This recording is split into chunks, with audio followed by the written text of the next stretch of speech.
एक कहानी जो हमें जीवन जीने का ढंग सिखाएगी। बहुत ही मजेदार और अनमोल सीख देने वाली कहानी। तो चलिए जल्दी से शुरू करते हैं। तो जल्दी से वीडियो को लाइक कीजिए और सब्सक्राइब जरूर कीजिए।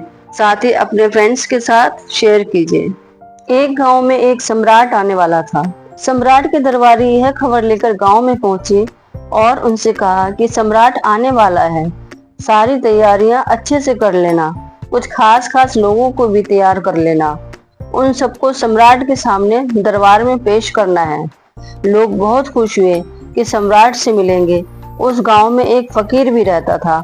लोग उसे बहुत मानते थे। मानते क्या, पूछते थे। लोगों ने कहा कि हमारा फकीर भी जाएगा। फकीर ने बहुत कहा कि मुझे इस दुनियादारी की बातों से क्या लेना देना, ना ही मुझे ये तौर तरीके मालूम है और ना ही मुझे शिष्टाचार मालूम है। मेरी तो अपनी एक अलग ही दुनिया है। पर लोग मानने को तैयार नहीं थे। आपको तो जाना ही पड़ेगा, बल्कि आपको तो मेरा प्रतिनिधि बनकर खड़ा होना होगा।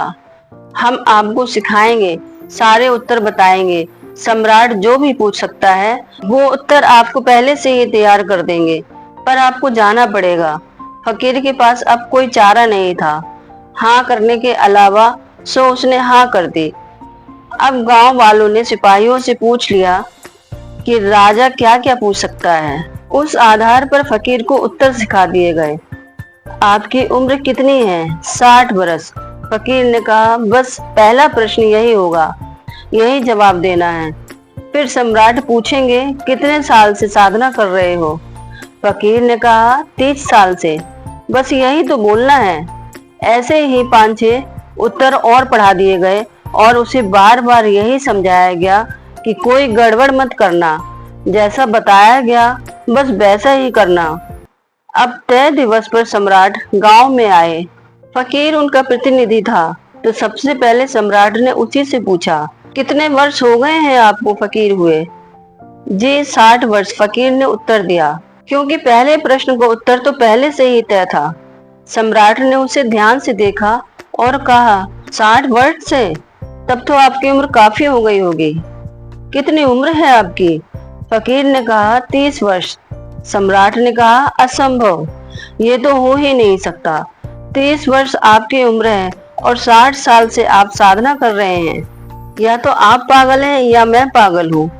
हम दोनों ही पागल हैं, फकीर ने उत्तर दिया। सम्राट ने क्रोधित होकर कहा, क्या मतलब है तुम्हारा? तुम मुझे पागल कहते हो? फकीर ने कहा, निश्चित रूप से, क्योंकि आप गलत सवाल पूछ रहे हैं और मुझे गलत जवाब देने पड़ रहे हैं, क्योंकि सारे उत्तर पहले से ही तैयार हैं। मुझे तो पहले से ही आपके सिपाहियों ने और गांव वालों ने सिखा कर रखा है कि कुछ गड़बड़ मत करना, और मैं बिल्कुल भी गड़बड़ नहीं कर रहा हूँ। गड़बड़ आप कर रहे हैं प्रश्न पूछने में। आप पागल इसलिए हैं क्योंकि आप गलत सवाल पूछ रहे हैं, और मैं पागल इसलिए हूँ कि मैं गलत जवाब दे रहा हूँ।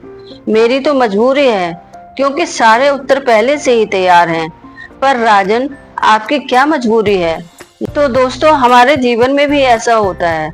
जब हम जैसे हैं वैसे न रहकर दूसरों के हिसाब से चलते हैं या दूसरों की तरह बनना चाहते हैं। जैसे हो ना वैसे ही रहना सीखो। किसी को देखकर दबाव में आकर बदलने की कोशिश मत करना, क्योंकि हर किसी का अपना एक उसूल होता है। इसलिए तो कहते हैं कि अपने आप की खोज करो, स्वयं को पहचानो। उस साधु को तो पता था कि मैं क्या हूँ, पर जब समाज ने अपने स्वार्थ के लिए उसे बदलना चाहा, तो देखो अंत कैसा हुआ। अपनी मूल प्रवृत्ति को पहचानो, अपनी पसंद अपनी नापसंद को पहचानो। आप कहाँ सहज हैं, कहाँ असहज हैं, उसे पहचानो। आपके शौक क्या हैं, वो पहचानो। कुल मिलाकर अपने अंदर की यात्रा करो, अपने भीतर उतरो। किसी और को देखकर उसके जैसा बनने का प्रयास कभी मत करो। वो 2-4 दिन का खेल होगा और आखिर में ना उससे आपको सुख मिलेगा और ना संतोष मिलेगा। याद रखना, इस जीवन में सभी की परिभाषाएं होती हैं और सभी के अपने अपने प्रश्न पत्र।